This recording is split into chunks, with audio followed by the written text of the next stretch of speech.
Assalamualaikum sahabat-sahabat Trigona, lebak lulut atau lebak lancang. Sebelumnya tanpa mengurangi rasa hormat saya ini berbicara di balik kamera ya. Tapi intinya mudah-mudahan apa yang saya sampaikan bisa bermanfaat bagi rekan-rekan semua. Di saat ini bulan Juni menurut saya adalah waktu yang tepat untuk kita melakukan split ataupun pecah koloni ataupun penggandaan koloni. Karena yang pertama dari curah hujan ini bisa kita lihat sudah mulai berkurang, dan dari siklusnya bisa dikatakan kita sudah memasuki awal musim kemarau. Sehingga sumber nektar dan sumber sari bunga bisa minim resiko terguyur dari air hujan, itu dari segi cuaca. Nah, kemudian dari segi media, kawan-kawan bebas menggunakan media apapun untuk melakukan pecah koloni. Untuk wadahnya bisa menggunakan media log kayu, log kelapa, dari semen, ataupun menggunakan kotak papan. Dari media yang saya persiapkan ini, saya menggunakan log papan. Untuk ukuran bahan yang saya pergunakan di sini adalah dengan menggunakan papan ketebalan 3 cm dan lebar 20 cm, kawan-kawan ya. Nah, seperti ini. 320. Kemudian untuk ukuran kotaknya, ini kawan-kawan, kalau saya bergunakan persegi ya. Jadi dengan ketinggian 20 cm ini 20 cm kita buat persegi.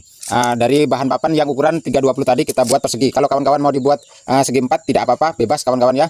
Kemudian untuk bagian dalamnya ini tadi kita sudah sterilkan dengan kita bakar menggunakan gas mini ini.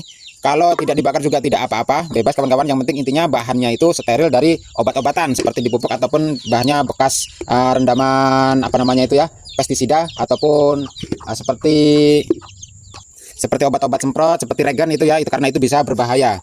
Dan ada satu lagi yang ini inovasi saya dengan ukuran ketinggian 25, tetapi kalau menurut saya yang ideal ini adalah yang ukuran 20 ketinggiannya.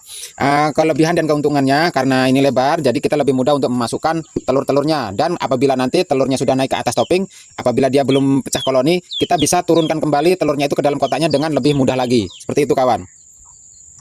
Kemudian untuk pintu masuknya ini kawan-kawan juga bebas, bisa dari atas ataupun bisa juga dari bawah seperti ini, bebas itu. Kemudian nanti bagian bawahnya kita akan tutup menggunakan papan seperti ini kawan-kawan ya. Nah, media seperti ini juga sudah banyak dipergunakan oleh kawan-kawan peternak yang lainnya, sudah banyak ini. Nah, seperti ini kita bagian bawahnya kita tutup, seperti ini kawan-kawan ya. Seperti ini kita tutup. Kemudian telur, propolis, bipolen bisa kita masukkan. Kemudian usahakan kalau bisa jangan pasang topping terlebih dahulu. Kita tutup menggunakan plastik, bisa plastik bening ataupun plastik hitam. Kemudian bagian atas kita tutup kembali dan dikasih atap yang agak lebar untuk antisipasi siapa tahu ada air hujan, dan supaya juga lebih stabil suhunya, lebih dingin itu ya. Dan setelah beberapa waktu, setelah kita perhatikan koloninya sudah cukup kuat, kita cek apabila memang sudah layak untuk dipasang topping, baru kita bisa pasang topping. Kemudian yang lebih penting juga sebelum kita melakukan pecah koloni, tentunya kita perhatikan dulu keadaan koloninya, apakah dia benar-benar sudah siap dipecah koloni ataupun belum. Karena telur lebah yang sudah naik topping itu pun belum tentu dia sudah siap pecah koloni, dan telur yang belum naik topping pun dia belum tentu siap dipecah koloni, dan belum tentu dia belum siap dipecah koloni. Jadi antara telur yang sudah naik topping ataupun belum itu tergantung pendapatan kita dari awal, pendapatan koloni itu dari alam ataupun dari manapun. Karena ada telur yang belum naik topping dia sudah melakukan pecah koloni secara alami kalau kita tidak sadari dan kita tidak teliti ya. Dan telur yang sudah naik ke topping pun ada ya juga yang belum siap pecah koloni. Tetapi kalau telurnya sudah banyak, ada telur tuanya, ada telur mudanya, tentu itu keuntungan buat kita melakukan pecah koloni.